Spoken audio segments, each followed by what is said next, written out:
At 40,000 feet in the stratosphere, there should be nothing but icy air. But as the operator of AU-S MQ-9 Reaper drone, I watched as the screen before me turned into an abyss. A horrifying entity with a surface of dead black chitin and 7 extended limbs was using a whip covered in barbs to tear my wings apart. When those hundreds of crystalline eyes at the tips of its tentacles locked onto the camera, I knew this wasn't just electronic interference. This was a living nightmare in the stratosphere. The screen spun wildly. The sky and the earth blurred together, the deep purple of the high altitude and the black fragments of the wing mixed like a corpse in a washing machine. I stared at the screen, watching as the right wing of the MQ-9 was flung across the edge, the carbon fiber fracture not catching fire but only producing white fog, like the vapor of liquid nitrogen, being torn into threads by the airflow, as if the marrow of a broken bone was being boiled in a vacuum. The image suddenly froze, as if locked in place by some massive entity in midair. A black structure, occupying 2/3 of the screen, appeared directly in front of the camera. My first instinct was that we had collided with another aircraft, but the shape was completely wrong. The surface of the thing was a dead black chitin, slick and oily, as if drenched in engine oil. 7 limbs extended outward from the center, each of varying thickness. The thickest was twice the circumference of my thigh, the thinnest about the size of an arm. They were all covered in folds, layer upon layer, with no discernible joints, just 7 curved, chitinous tentacles. At the end of each was a bone-white spike, yellowed at the tip, like the teeth of a lifelong smoker. The spikes were closing in. At the center of the screen was the MQ-9's nose. The nose was caving in. It was as if an invisible giant hand was slowly crushing an empty soda can. I could see radial cracks forming on the surface of the aluminum-magnesium alloy, the paint peeling away, followed by the metal itself, the edges curling, exposing the internal wiring. The electro-optical turret below the nose was being squeezed off its base. The spherical lens, still tethered by cables, swung in the air, still trying to focus. It zeroed in on one of the approaching bone spikes, the image automatically magnifying. The surface of the spike was covered in micrometer-scale serrations, like the mouthparts of some deep-sea aberration. The lens continued to focus, pushing to the deepest point, the image becoming blurry, then suddenly sharp. It was now aimed at the dark red, moist thing opening behind the spike. Dark red. Wet. Like a membrane being stretched from the inside by 2 hands. Yellow liquid began to seep into the edges of the screen, and the sapphire glass of the camera made a screech sound, scratched by something, the noise traveling 12,000 kilometers through the satellite link into my ears. Then the screen turned red. The screen was completely engulfed by the dark red interior of the membrane, with faint vein-like patterns still writhing on its surface. The next second, a system alert sounded, cold and mechanical, signal lost. The only sound in the compartment was the hiss of the air conditioning. I stared at the black screen, my hand still gripping the joystick, the knuckles white. The air conditioning hissed on. I released the joystick, my fingers stiff and frozen. The screen displayed only the cold, mechanical system alert, blinking incessantly. The compartment was dark, lit only by the dim blue glow of 6 monitors in standby mode. My hand remained in the position of gripping the joystick, the knuckles pale, the palms sweating. I glanced down at my hand, then back up at the screen. The image was gone, but every frame was seared into my brain. 12 minutes ago, everything was normal. I was sitting in this air-conditioned compartment at Creech Air Force Base, the chair cushion beneath me worn and sunken. Outside, Nevada's solar energy was melting the runway, but inside, it was cool, the cold air pouring down from the vents above, chilling the back of my neck. To my left was a cup of coffee, cold for 3 hours, and in my right hand, I held the joystick, my fingers unconsciously rubbing the anti-slip texture. In front of me were 4 screens, the largest displaying the flood thermal imaging of the MQ-9, the Syrian desert spread out 12,000 kilometers away, relayed through a satellite with only a fraction of a second delay. The MQ-9 was cruising at 40,000 feet. The temperature of the turboprop engine appeared as a white matchstick on the floor, small, bright, and steady. I was conducting a routine scan of the ground targets. The screen showed the dunes of the desert night, a deep gray, cold, and empty, nothing there. Nothing ever. I had flown this airspace for 2 years, every inch of the terrain etched into my memory. The texture of the dunes, the direction of the dry riverbeds, the occasional white blip left by a stray dog in the thermal imaging. I yawned. A flicker appeared in the upper left corner of the FLIR screen. It wasn't on the ground. At the edge of the image, in the stratosphere, a pinpoint of white light flashed. At first, I thought it was a bad pixel and ignored it. But it moved. It didn't follow any ballistic trajectory. It bounced around erratically, left and right, its path resembling the Brownian motion under a microscope. Its temperature was extremely low, appearing as a ghastly, ice-like pale on the thermal imaging. I stared at the dot, my fingers paused. It flashed a few times, then vanished. The headphones crackled with the white noise of the satellite link, a static like an untuned radio. The air vents hissed. The compartment suddenly seemed unnervingly quiet. I gazed at the empty spot on the screen, my throat tightening. This couldn't be electronic interference. The thing was breathing, and the muscle contractions and expansions were unmistakably real on the screen. I didn't report it to my superiors. What would I say? There's a pinpoint bouncing around in the stratosphere? They'd have me drug tested. I turned my right thumb 35 degrees to the left. The MQ-9, thousands of kilometers away, performed a roll, the electro-optical turret's lens locking onto the airspace where the dot had disappeared. I pushed the thermal gain to the maximum. The area on the screen was almost pitch black, too cold, approaching the background radiation near absolute zero. Only the faint light of a few distant stars remained. Just as I was about to return the drone to its original course, the stars and the sky warped. I thought it was a lens tremor, but the gyroscope data was steady. The stars themselves had twisted, large patches of the sky squeezed in one direction and then snapped back. Something transparent was blocking the stars. It was invisible on the thermal imaging, but it had displaced the background radiation. The edges were like a drop of colorless oil sliding on glass. You could see the outline, but not the entity itself, only the background it distorted. I pressed the laser rangefinder. The readings jumped wildly. 500 meters, 1,700 meters, 300 meters, 2,000 meters. The numbers wouldn't stop, as if the surface of the entity was breathing, expanding and contracting. Then it materialized. A cold silhouette, with edges sharper than a razor. Its size, when I zoomed out, was 3 times the wingspan of my MQ-9. Its shape resembled a manta ray from the deep sea, or a giant squid, flat and without a defined body contour, its edges flowing. It glided forward in the stratosphere, heading straight for my drone. The air conditioning breeze hit my back, sending a chill down my spine. I was still alone in the compartment, surrounded by the blue glow of the screens. I pushed the throttle to the max and yanked the control stick. The MQ-9 shot upward like a mad thing. The engine temperature on the screen shot up instantly, the white matchstick flaring into a blinding white ball. Overheat warnings began to flash, red characters jumping in the corner of the screen. The MQ-9 performed an emergency climb at 40,000 feet over Syria, a maneuver far beyond its design parameters. I didn't care. The entire frame of the aircraft protested, the structural stress data from the sensors turning red, but I needed it to climb, to struggle upwards with everything it had. The entity didn't turn around. It folded itself directly. On the FLIR screen, the flat, mantle-like silhouette suddenly contracted inward from the middle, its edges converging toward the center, as if a sheet of paper were being crumpled by 2 hands. The movement was unrealistically fast.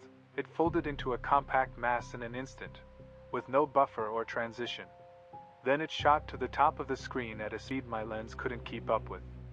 My electro-optical turret spun wildly, trying to relock, the image blurring into streaks. The next second, the entire drone crashed into a wall. No sound traveled from miles away, but my hand on the control stick felt it first. A cold, damp, and sticky drag sensation transmitted through the fuselage, deadlocking my control stick. It started moving on its own, swaying left and right, as if a hand had grabbed the drone from outside, the force passing through the aircraft structure and the satellite link directly into my control stick. I looked down at my hand. My entire palm was trembling with the stick, the web between my thumb and index finger numb from the high-frequency vibrations, my finger bones itching. The FLIR image stabilized. I saw an appendage sweep across from the right side of the screen, its surface covered in barbs. These weren't external spikes but bone layers that curled outward, forming hook-like structures, like the edges of which shavings turned inside out. The appendage had no joints, no segments, just a single, flexible whip. It wrapped around the right V-shaped tail of the MQ-9. At first, it loosely draped over, then tightened abruptly, embedding the barbs into the skin. The aluminum-magnesium alloy skin curled up beneath those barbs like it had been peeled open by a can opener. There was no flame in the FLIR feed, but I could see the cold light reflecting off the fractured metal, glinting in patches. The skin was pierced first, then wrenched outward by the curled edges of the barbs, the tear following the stress lines of the airframe. Cracks bloomed across the screen, one after another. The structural ribs of the tail fin were exposed.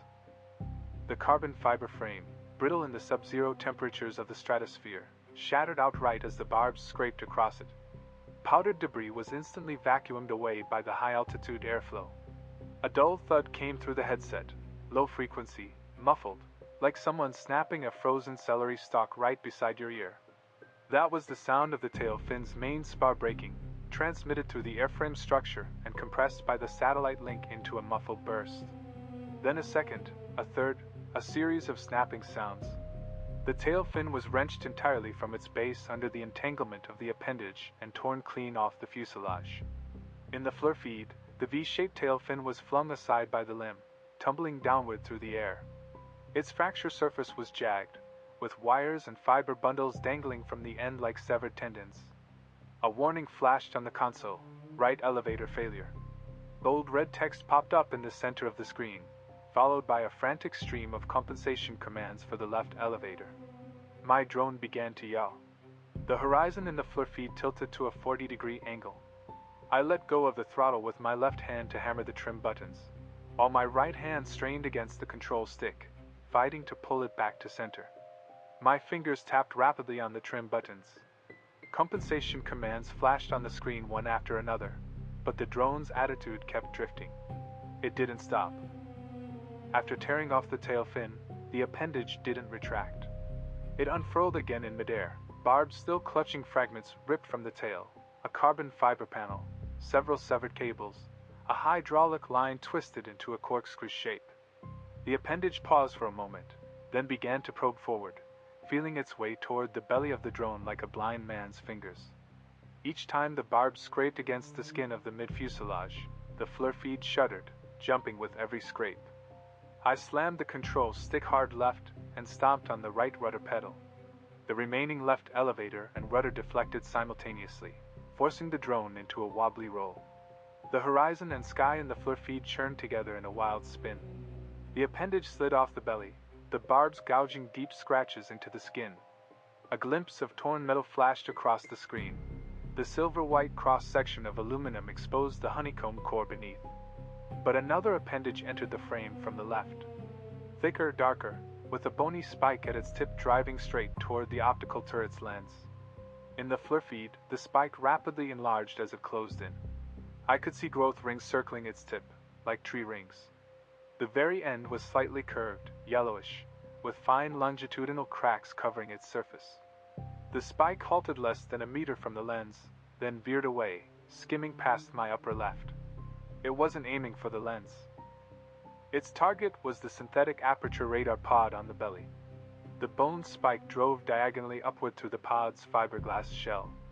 A muffled piercing sound came through the FLIR, like something sharp puncturing hard plastic, followed by the noise of internal components being shredded, delicate antenna arrays, signal processors, waveguides, all crushed and snapped under the spike's twisting motion. Below, The SAR data window on the screen turned black, filled with error codes. The engine was still running, but thrust was already fading. The alert list on the console scrolled at a visible pace. Yellow, red, one piling on top of another. Right elevator failure. SAR pod offline. Belly skin structural damage. Hydraulic system pressure dropping. My left hand flew across the keyboard, trying to pull up the remaining control permissions, while my right hand kept forcing the stick. The creature retracted both appendages at once. The FLIR feed's view suddenly opened up. I could see the full stratospheric backdrop, the violet sky, the distant curve of the horizon, and the wreckage of my own wings tumbling downward. It backed off about 200 meters, its flattened body fully visible on screen. All 7 appendages spread out, forming a radial frame, the central cavity pulsing open and closed. It was watching. The hundreds of crystalline eyes at the tips of its tendrils were all fixed on the MQ-9. I thought it was retreating, but it was only pausing before disassembly. Like a person looking over their food before taking a bite. Its chamber began to invert. The movement was not aggressive, more like a bizarre preparatory ritual. The central structure bulged outward, the edges of the fleshy membrane stretching to a translucent state, revealing something darker and writhing inside. The 7 appendages simultaneously retracted inward, the bone spurs clustering together to form a cage-like shape. The opening of the chamber was now aligned with my drone. The control stick suddenly felt lighter. Thrust plummeted below the critical threshold, and the drone began to exhibit fatal response delays. I pushed the throttle, the tachometer needle flickered and then dropped back. In the FLIR feed, the engine temperature was still visible, but the power output was waning. The wings were intact, but the aircraft could no longer fly properly. I released one hand to reach for the coffee cup, intending to take a sip, but my fingers touched the rim, and the cup was cold. I pushed it away. The cold air in the compartment continued to blow, the vent directly aimed at the back of my neck, the chill like ice water trickling down. The thing on the screen continued to invert its chamber, moving slowly and methodically. My thumb rubbed back and forth over the anti-slip texture on the control stick, the sweat on my fingertips filling the grooves, each movement producing a slight, sticky sound. I disengaged the safety on the weapons. My finger pressed the launch button, held it down. The 2 Hellfire missiles on the pylons ignited simultaneously. The FLIR screen flooded with the white light of their exhaust, blinding the entire image. I squinted at the white expanse, my finger never wavering. The white light persisted for 3 seconds. Then the image cleared. The shockwave from the explosion tore the entity away from the drone. The flat silhouette was pushed far back, rolling northwest in the FLIR feed, the posture chaotic, the 7 appendages flailing like ropes caught in the wind. The sensors showed the external temperature dropping, the cold air of the stratosphere rushing back, the heat from the explosion dissipating in seconds. The thing was gone. The radar swept the area, but there was no sign of it. Several small objects were falling in the northwest direction. The radar marked them, tracking their trajectories, showing they were accelerating, matching the speed of free fall. Debris. 4 pieces? No, 5 pieces. None were large, the biggest no bigger than a backpack. They trailed faint, cold wakes in the FLIR feed, falling faster and faster until they vanished into the radar's blind spot below. I released the launch button. My fingertips stuck to the button, pulling slightly as I lifted them. I shook my hand. My hand was still trembling. My knuckles were stiff, like rusted hinges, the bones aching from holding the grip for too long.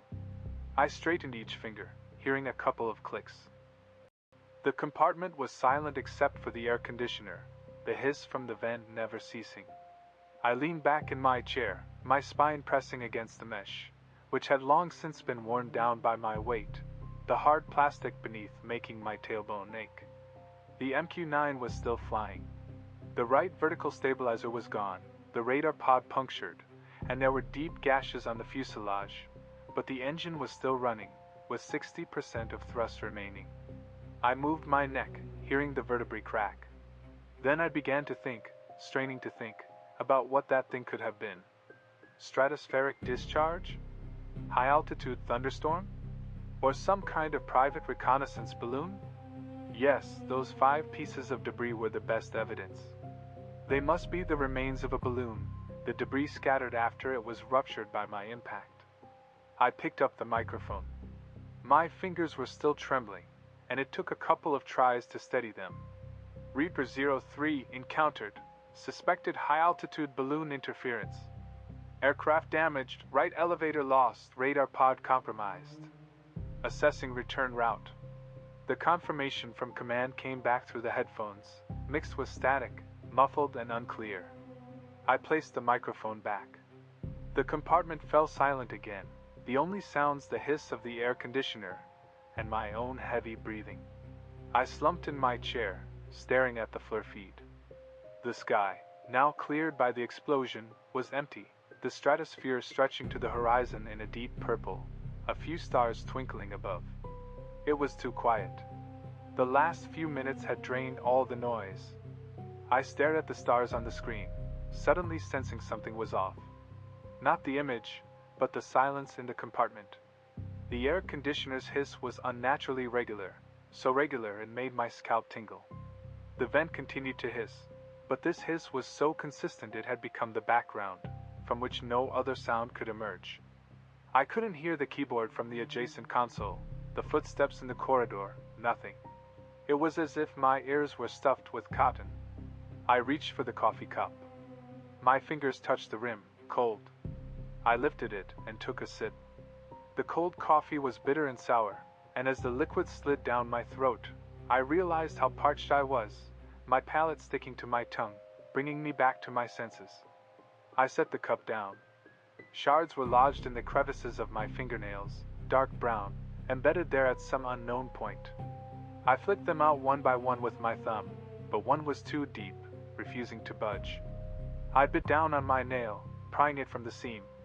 A faint white dot appeared in the corner of the screen.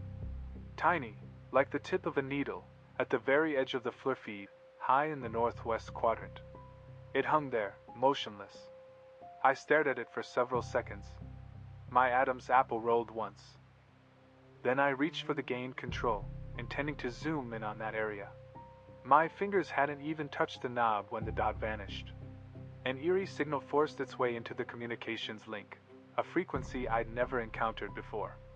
It was a pulse, too regular to be natural, jumping every second or so, its waveform a sharp, narrow peak on the spectrum analyzer, crisp and decisive.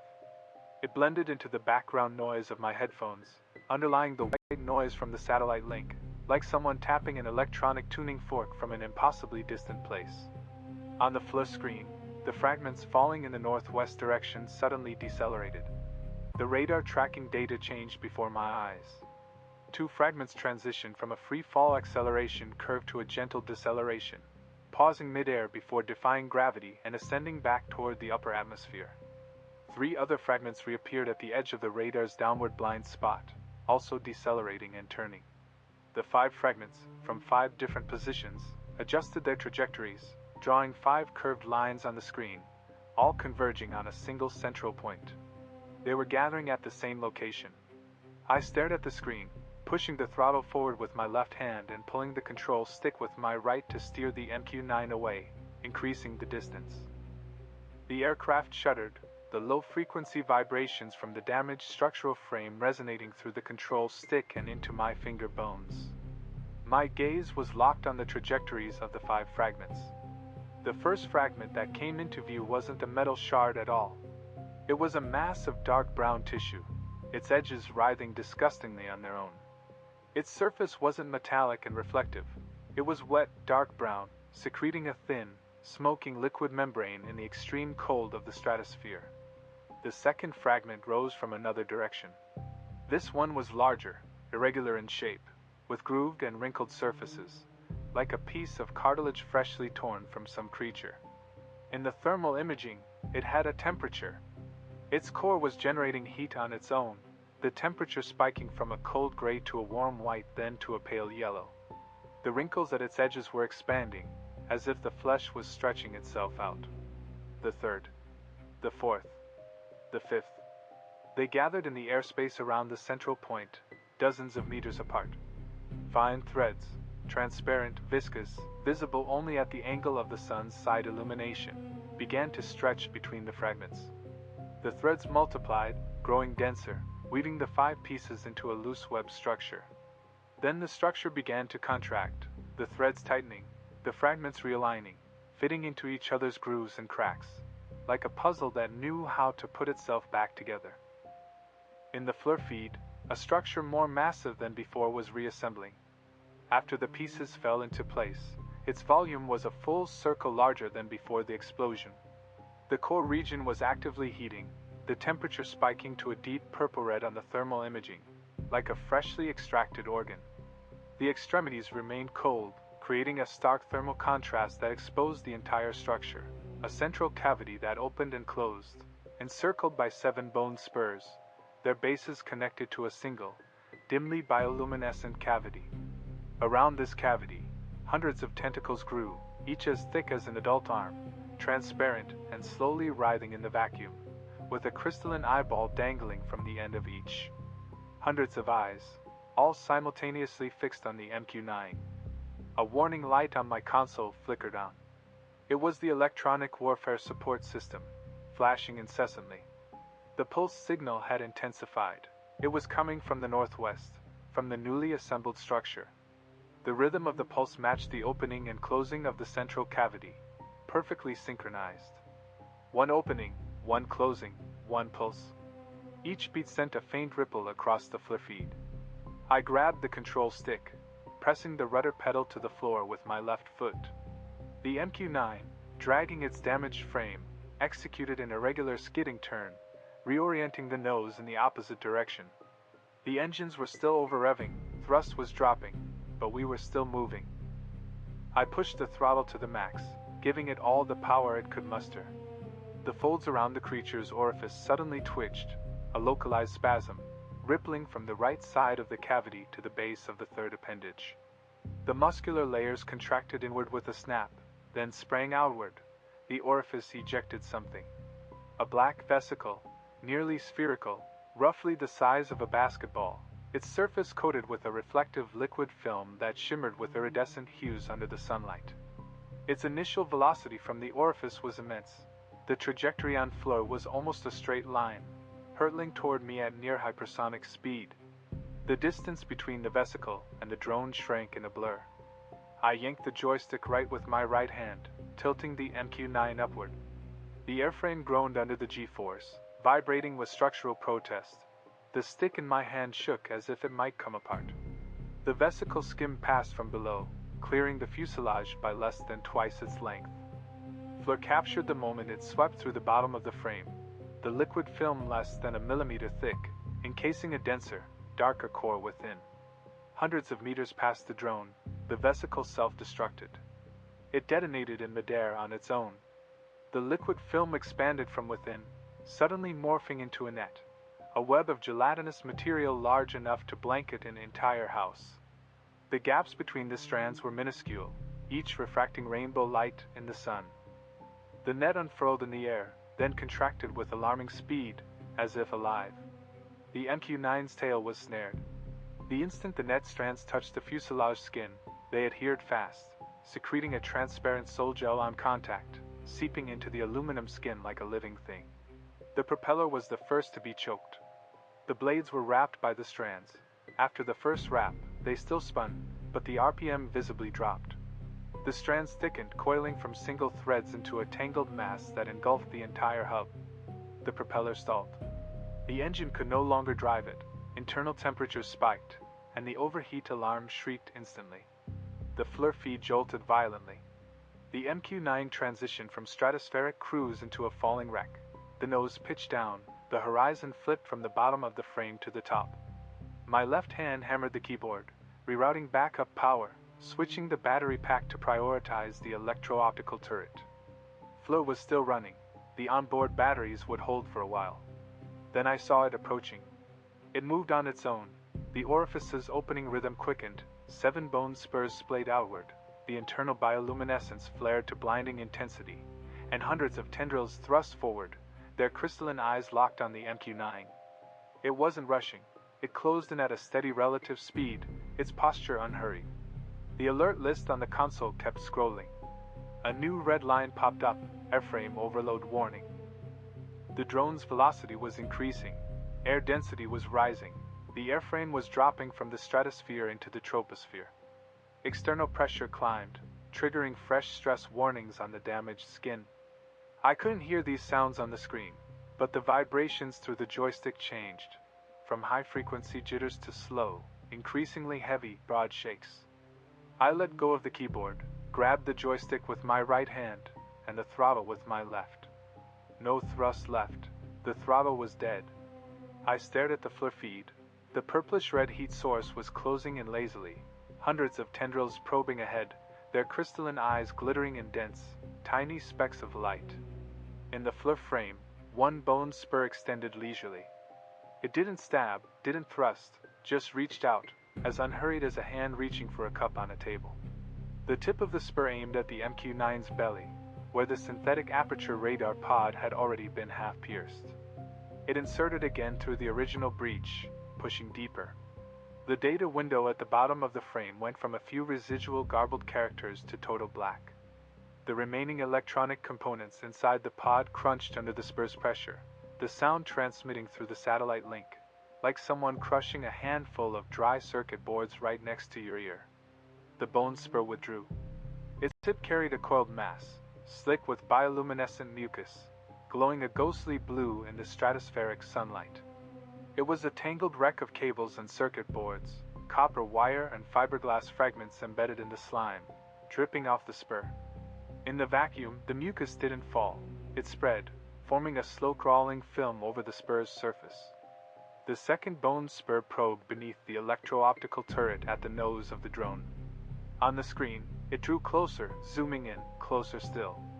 The surface of the bone spur was smeared with hydraulic fluid from my own drone, a pale red that seeped along the growth ridges. The serrated tip of the spur paused just before the sapphire glass, perhaps a fingernail's thickness away. Through the headphones came a sound, the amplified screech of a fingernail on a chalkboard, 1,000 times louder, a high frequency that made my teeth ache, mingled with a low, wet sucking noise. It was the microscopic teeth on the surface of the bone spur scraping against the coating of the camera lens. A crack appeared at the edge of the FLIR image. The screen itself wasn't broken. The sapphire glass of the lens was being scratched at the microscopic level, fine lines causing diffraction, creating thin, iridescent streaks at the edges of the image. Then, a mouthpart split open from the side of another appendage. It had been a complete limb, with only chitinous folds on its surface, but now it split like a ripe fruit bursting open. The mouthpart emerged, shaped like a leech's sucker, with a circle of fine, chitinous teeth around the edge and a central, extendable tube. It stretched over and pressed against the lens above. The tubular structure extended from the center of the mouthpart, its tip touching the lens glass, leaving a dark yellow droplet. The droplet spread on the glass. The upper left corner of the FLIR image began to blur, then the blur expanded, jagged edges like paper burned by fire.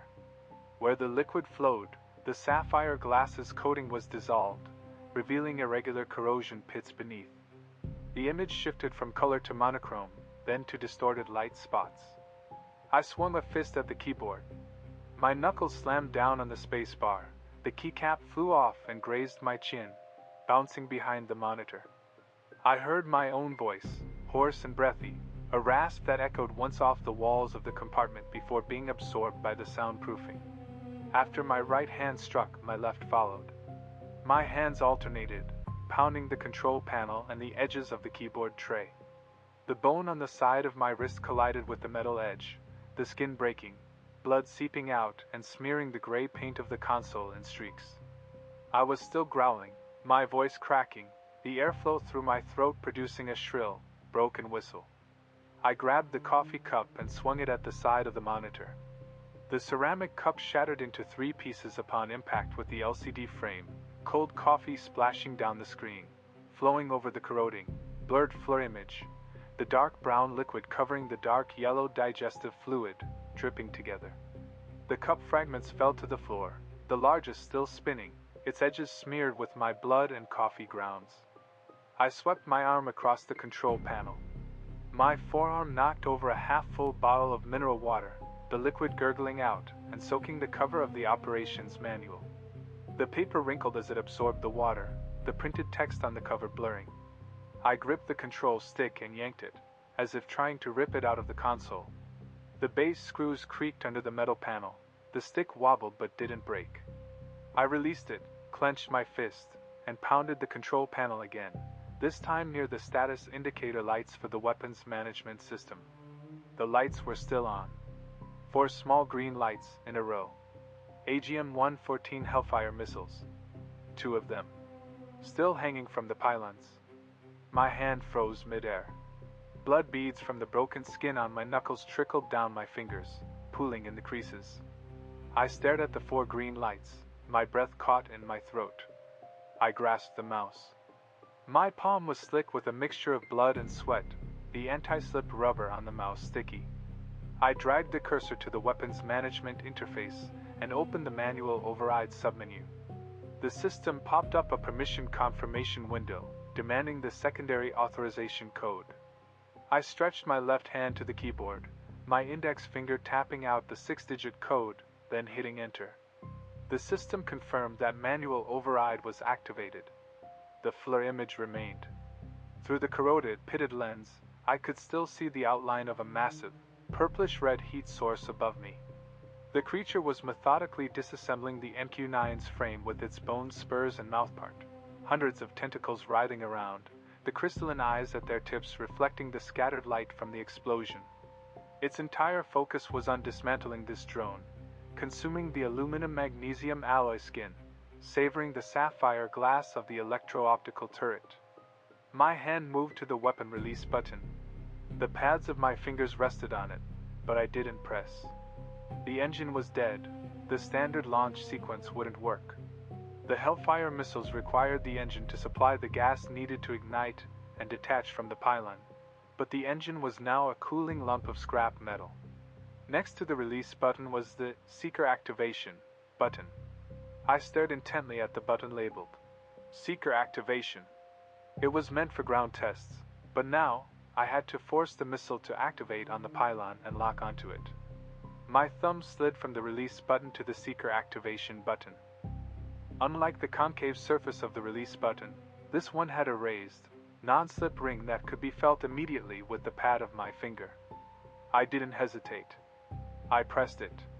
A new status appeared on the weapon management system interface, Seeker Activating. 2 green lights began to flash, pulsing 3 times before settling into a steady amber glow.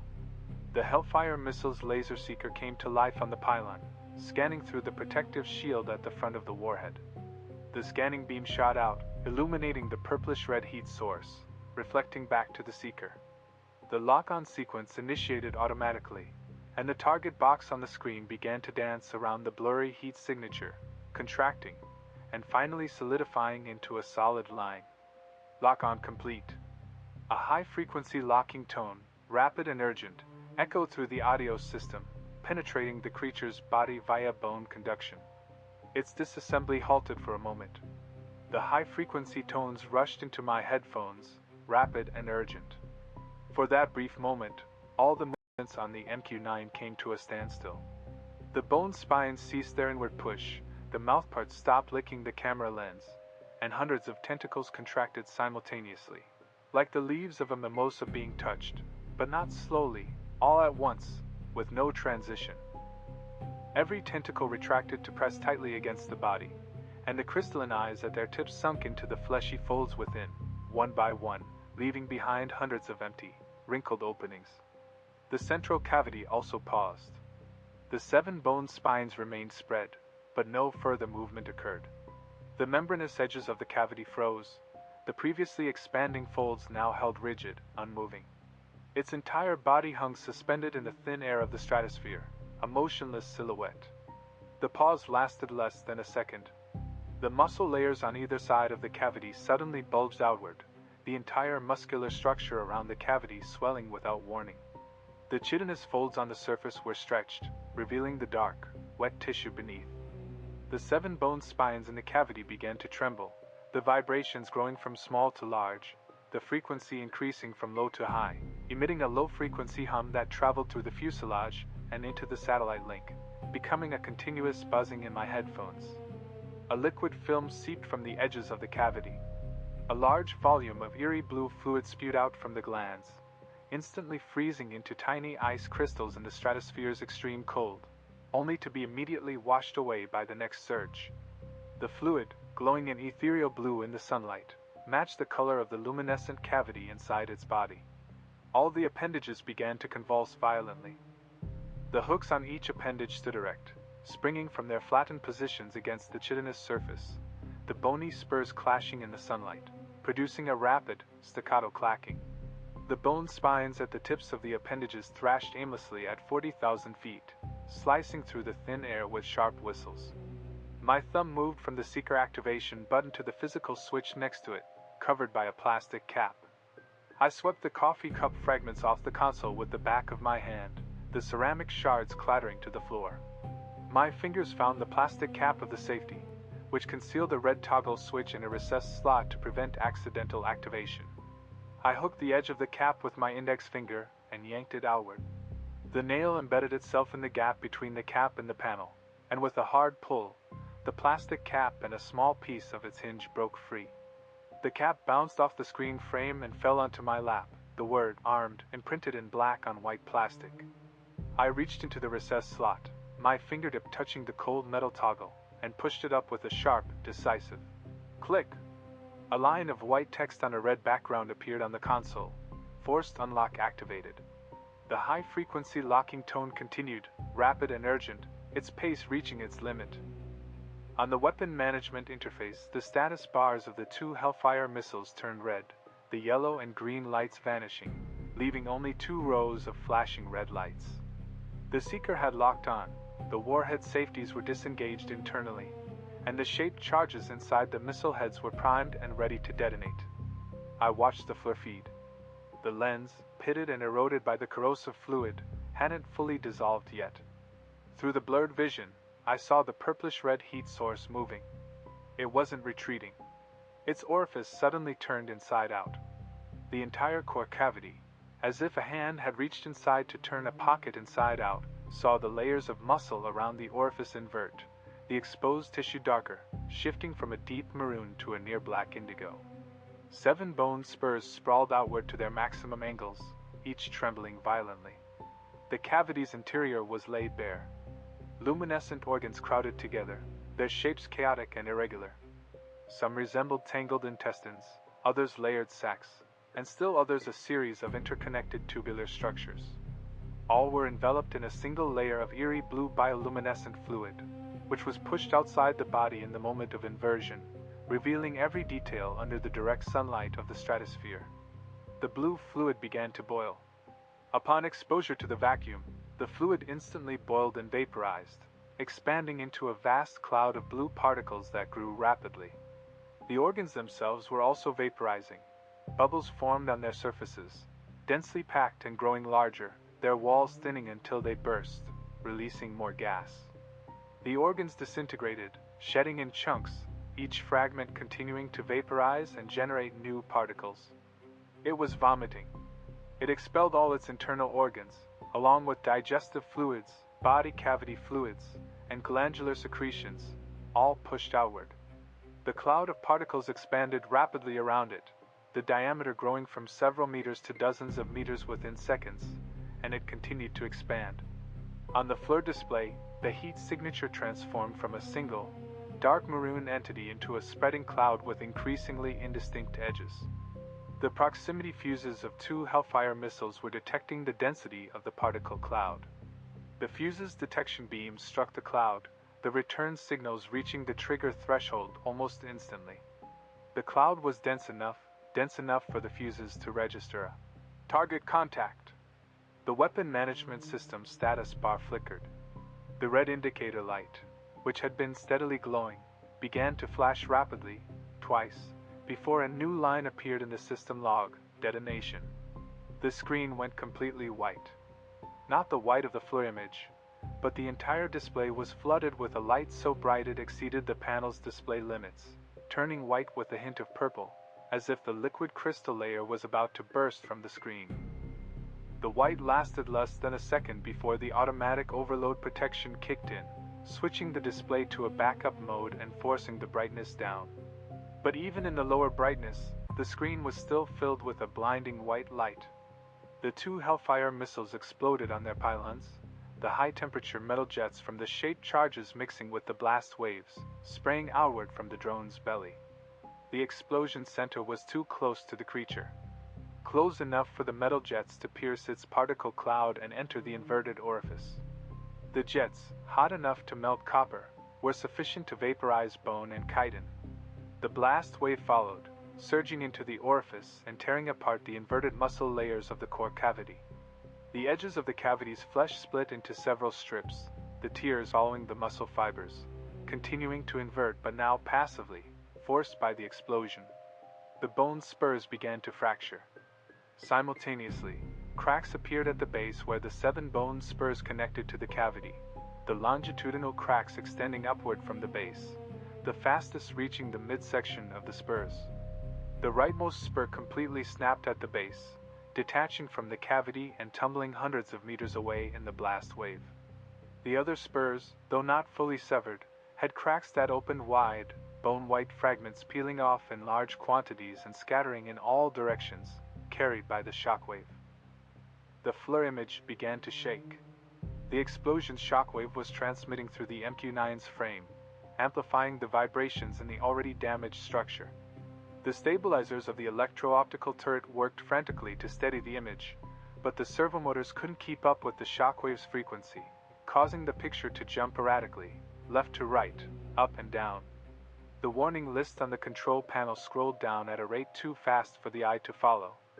Each warning popped up simultaneously with the explosion, red, yellow, and white alerts mingling together, half of the screen showing the FLIR image and the other half a growing list of system failures. The belly skin structure failed, the main fuselage struts fractured, the hydraulic system was completely lost, the electrical bus short-circuited, and the battery packs overheated. Each warning ended with a timestamp, all of which aligned to the same second. The fluorescent tubes in the compartment flickered. The massive data surge from the explosion had directly overloaded the satellite relay station thousands of miles away. The overhead lights sputtered and flickered twice, then stabilized, but their brightness was dimmer than before, the ballast emitting a faint hum. My hand still clung to the joystick. The blood from the broken knuckles had dried, forming a dark crimson scab that adhered my fingers to the rubber grip. The joystick continued to vibrate violently, a low-frequency, wide-ranging jolt that reverberated through the rod into my palm bones, numbing my wrist and causing my arm muscles to twitch spasmodically. I released my left hand from the joystick and stretched it toward the keyboard, my index finger reaching for the emergency key on the communication control panel. My fingertip touched the edge of the key, but before I could press it, the console suddenly jolted with a violent lurch. All the screens went dark simultaneously. The 6 monitors, 2 rows of status indicators, the keyboard backlight, and the fluorescent tubes overhead all extinguished in the same instant. The compartment plunged into total darkness. The overloaded data link had blown the independent power supply of the operations room. In the darkness, only the emergency exit sign glowed a sickly green, a palm-sized green figure crouching on the sign above the door frame. I could hear my own breathing, the uncontrolled rush of air in my throat. My hand still gripped the joystick, refusing to let go. The mechanical tick of the power protection timer echoed in the darkness, once, twice, thrice. After 3 seconds, the backup power kicked in, and the fluorescent tubes flickered back to life, but at half their original brightness, casting a gray, cold light. The screens began to boot up one by one, the startup icons spinning in unison on all 6 displays. I leaned my face close to the main screen. The FLIR feed resumed. The fireball from the explosion had spread into a large, elliptical cloud of high-temperature gas, its edges slowly unfurling outward. The purplish-red heat source at the center was gone. The weapon management system's interface was blank, the pylon status showing empty. At the bottom of the console, the system log rolled up with the latest entry in white text on a black background, MQ-03, signal lost.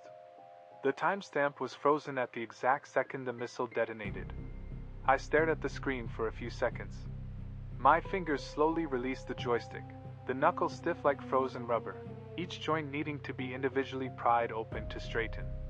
I shook my hand, the scabs pulling at the skin, causing a fresh tear and a new trickle of blood. The hiss of the air conditioning vents continued overhead.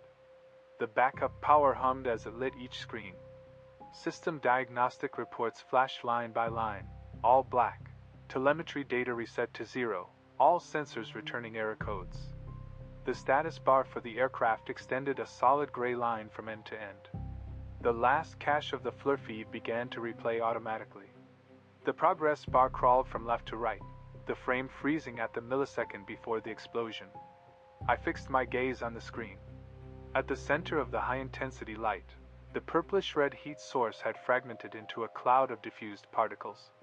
But in the middle of this cloud, something remained intact. Smaller, denser, it had a shape like an elongated wedge, its edges sharp as if cut by a knife. On the thermal image, it was pitch black, colder than the background radiation of the stratosphere. The shockwave had pushed it from the depths of the explosion, and it hung in the center of the fireball for less than a frame before it began to rise. It was defying the shockwave, climbing upward on its own power. The initial acceleration was so rapid that the FLIR frame rate couldn't keep up, the trajectory turning from a continuous line into a series of discrete points, each one jumping farther than the last. It moved straight up, no angle, no arc, piercing through the upper layers of the diffusing particle cloud and continuing toward the top of the screen, where the coordinate line marked the maximum altitude. In the final frame, it was at the edge of the stratosphere's dusky transition zone, reduced to a single pixel. Then that pixel vanished. The screen froze. The cache had finished playing. I pulled the data recording hard drive from the side of the console.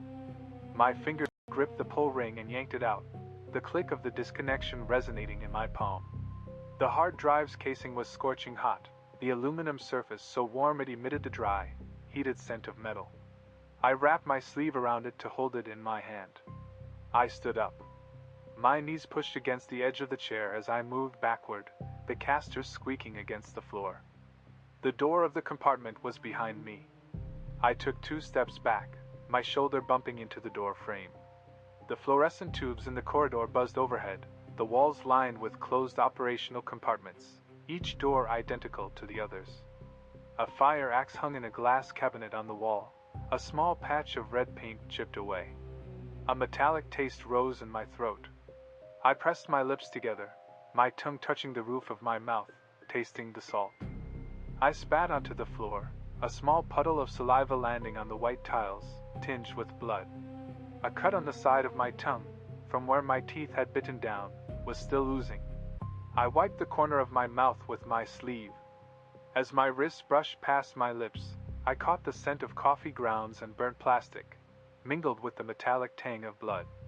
At the end of the corridor, the base exit stood ajar, and outside, the Nevada sun baked the concrete into a blinding white. I clutched the hard drive and moved toward it. The cut at the corner of my mouth began to bleed again, trickling along the edge of my lower lip to my chin, but I didn't bother to wipe it.